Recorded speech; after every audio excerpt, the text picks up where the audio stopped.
ये हमारी आंटी का किचन है, देख सकते हो यहाँ।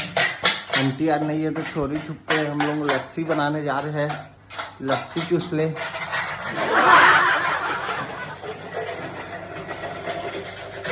बस बस बस बस, गाढ़ी लस्सी मजा आएगी ना। शक्कर को रखना वहाँ पर। क्या बना रहे भाई? शक्कर को रखना तो बाद में डाल लो, जरूरत पड़ जाए। क्या कर रहे हैं प्रिया में? दही मत रहे, लस्सी बनाएंगे, फुल पियेंगे। क्या हो रहा है मामा? लस्सी बन रहा है स्पेशल। देख लो लस्सी, प्रीमियम लस्सी बना रहे हैं हम लोग। अभी मार्केट में बेचेंगे कम से कम 300 रुपए। What a lassi bro. अब ये लग रही है 40 रुपए गिलास। एक नंबर लग रही है, एक नंबर। खरीदा वाला लस्सी है।